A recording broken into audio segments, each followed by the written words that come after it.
So why do we like to talk so much about a tiny little budget deficit or a tiny little budget surplus, and we can't possibly talk about our incredibly low tax? Why do we like to talk so much about a small number of asylum seekers compared to a huge, the highest in the OECD rate of population growth? Why do we talk incessantly about the incredible cost of tackling climate change when, as people who've come before know, I'm obsessed with the fact that we're just determined to spend $50 billion building 12 new submarines. The 12 new submarines that are so secret that we can't even talk about them. Whereas anyone that's worried about getting the budget back into surplus, anyone that's worried about Australia's capacity to invest in infrastructure, well, there's virtually no infrastructure you couldn't build if you swapped it for 12 new submarines to replace the 6 we haven't used yet. It's there. Why don't our major newspapers think that's a story? Well, it's not a story for one simple reason. The politicians aren't talking about it. And I think one of our fundamental problems with our Australian version of politics is that if politicians won't talk about it, the Australian media virtually won't talk about it either. Or if they do talk about it, they talk about it once, and they might run a big thing on the paper. You know, maybe you do get page 1 once on tax reform of a substantial variety. Maybe you get page 1 once on, you know, what 1 million new people in Sydney is going to look like, or 200,000 here in Canberra. Maybe you get one day's press out of it. But every politician in Canberra employs a professional journalist, and every one of their media advisors gives them the same bit of advice. Don't give it any oxygen. Just don't talk about it. Just don't talk about it. Sure, you might look like a dill for 5 minutes in a whole interview. You might sit there. Do you remember when Kevin Rudd couldn't say what the budget deficit was? Remember that back in 2008? You didn't want a grab of him actually saying however many billion the deficit was. So he sat there and took it for 5 minutes, looking like a dill. You might see more of that soon. But the point is, the media strategy was simple. Don't say it. Just don't say it. Don't talk about it. Because if we don't talk about it, they'll stop writing about it.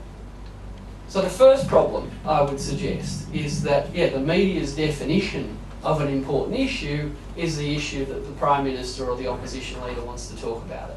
And if neither the opposition leader nor the Prime Minister want to talk about it, then by definition it can't be very important. You know, you might get a bit of a run on page 7 and someone cranky's always on the letters of the editor page saying the same things. Where's Dave Richardson? It's good on the letters page. But by definition it can't be a big story if big people don't want to talk about it.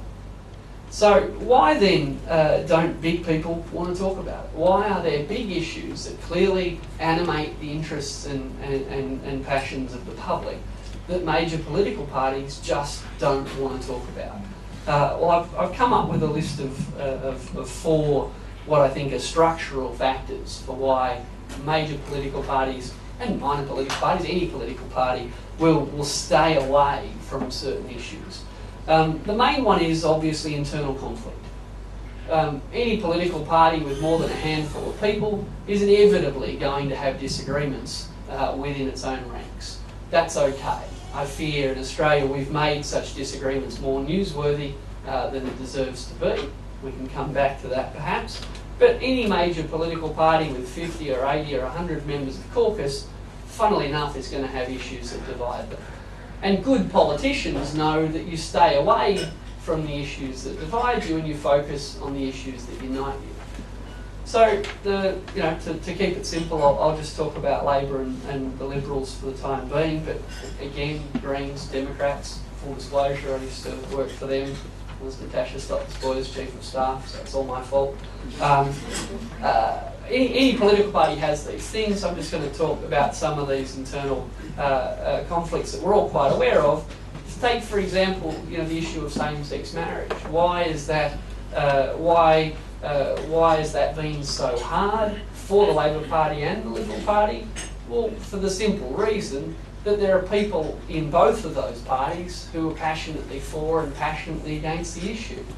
Good politics says, well, why would we pick a fight with ourselves? Why don't we just keep those issues on the side? All right, we don't have to resolve them one way or the other. We can just play a dead bat. And again, you know, that's okay, that's part of politics, but hold that thought, because I guess what I'm going to try and do is sort of develop a little bit of a framework for why we get logjam and obsession with a small number of issues. So why don't major political parties want to talk about some issues? One, because of internal conflict. Nothing to be embarrassed about. It's good politics to focus on what you agree on. It's bad politics to focus on what you disagree on. So when there are issues that have people in both major parties passionately for and passionately against, both major parties will happily call it a draw. Both of them will say, well, it's in both of our interests to just actually leave that unresolved. Fine. Not the end of the world, but part of the problem. The second part of the problem is, of course, you know, especially in recent years, professional political parties have got better at understanding that you don't want to win votes. You want to win votes in the seats that count. All right, it's not a popularity contest. It's got nothing to do with what your percentage of the primary vote is. It's got everything to do with how many seats you win in the House of Representatives.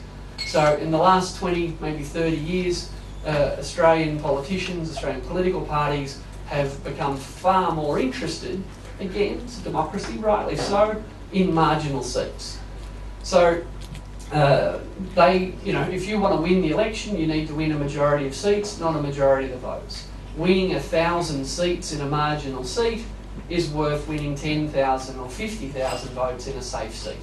Because if you win a safe seat by 50,000 votes, you don't get any more houses in Parliament than if you win a marginal seat by 5 votes. So political parties are disproportionately interested, from a body politic point of view, political parties are disproportionately interested in the subset of issues that are of major concern to a subset of the electorates. So I've got 150 seats in the House of Reps. Let's say 30 of them are the most important 30. All right, that is a very small percentage of the Australian population, and for a range of reasons, the demographics of people in marginal seats are often quite different from the demographics of people in safe Labor seats or safe Liberal seats. They're often seats in rapidly expanding areas of population. They're often out of metropolitan seats for a range of reasons. But the point is that political parties are driven, understandably, if they want to win an election in the lower house, to focus on a narrow range of issues of concern to that narrow range of the population. And then there's a third structural factor, which is a bit sort of more depressing or disappointing to some extent, and that is that if you watch carefully, you'll see that a lot of professional politicians are terrible at having new arguments about new issues. They're great at having old fights, using old evidence and old arguments, and wheel out, you know, Peter Costello and put Doug Cameron in front of them, and they'll have a great old time talking about industrial relations. I mean it, they're both good advocates for their position. They've collected evidence over 30 years, they've collected arguments over 30 years. You ring the bell, they'll come out, they'll both be coherent and consistent and do a pretty good job of fighting for their cause. But ask some people to start caring passionately about a new issue like climate change, for example, and you freak people out. I mean, we've convinced ourselves that climate change is a left-wing issue. Why? Because, well, in Australia, the left were the first to jump on it, and the right, therefore, must be opposed to it. And listening to Tony Abbott explain why he doesn't like carbon pricing and prefers bureaucrats instead, I mean, there's a fascinating case study in political philosophy, right? But there's no inherent reason why climate change should be a left-wing issue. And if we look around the world, Angela Merkel, Arnold Schwarzenegger, or David Cameron in the UK, you find that conservatives in other countries are very happy using the language of conservatism to say, well, obviously I want to keep things the way they are, so I should protect things, blah, blah, blah.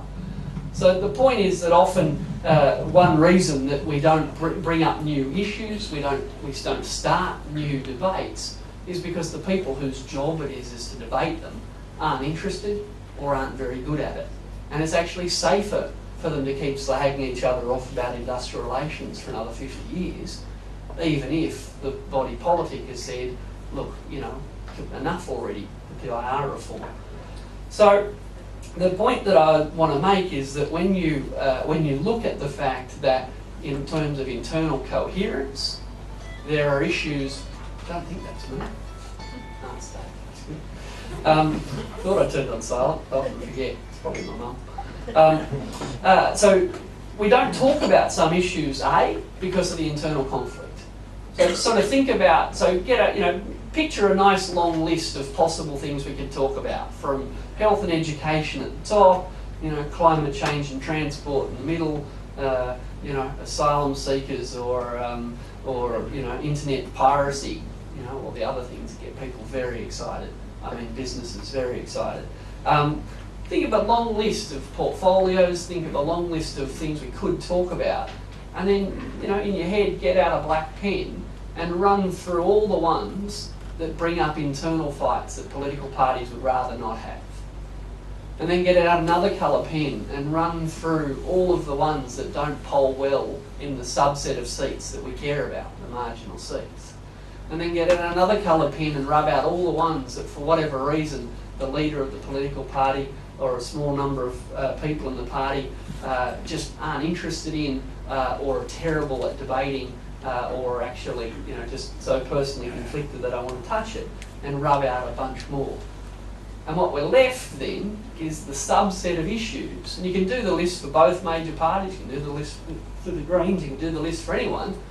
You'll quickly find that there's a whole bunch of areas where, despite everyone's protested interest in public debate and national debate, you'll find there's a whole bunch of areas that people just don't want to or can't or aren't allowed to talk about.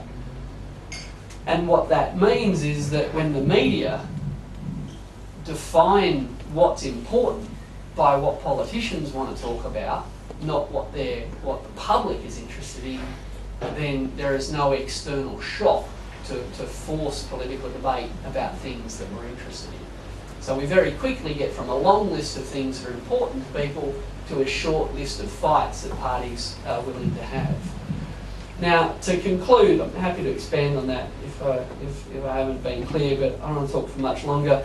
To conclude, I want to talk briefly about an element of what I think is driving the media down, which hasn't been talked enough about. There's been plenty of talk about the loss of classified ad revenue, and you know, the reality check is, even if you're not in the market for a new car, this Saturday have a look at the drive section in the Sydney Morning Herald.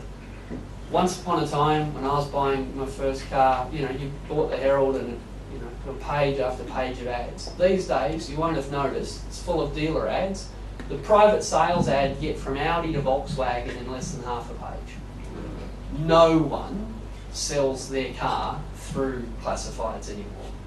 Jobs are heading that way. You know, classified revenue dried up. Everyone knows that, but the scale of it is perhaps bigger than you realise. There's been lots of talk about the rise of the internet. Yes, that's creating competition. But there's a fundamental problem that I think we need to understand. And it comes back to what I said before about a glorified vision of the past. Broadsheet newspapers and broadcast media, there's a hint in the title, they're broad. They were big, fat channels designed to talk to large numbers of people simultaneously. When we had free-to-air TV stations, you know, you have millions of people watching the same TV programs. Sydney Morning Herald, The Australian, The Age, The Canberra Times, broadsheet newspapers, historically, the marketing strategy, the whole business strategy was to sell as many papers as you could. Why?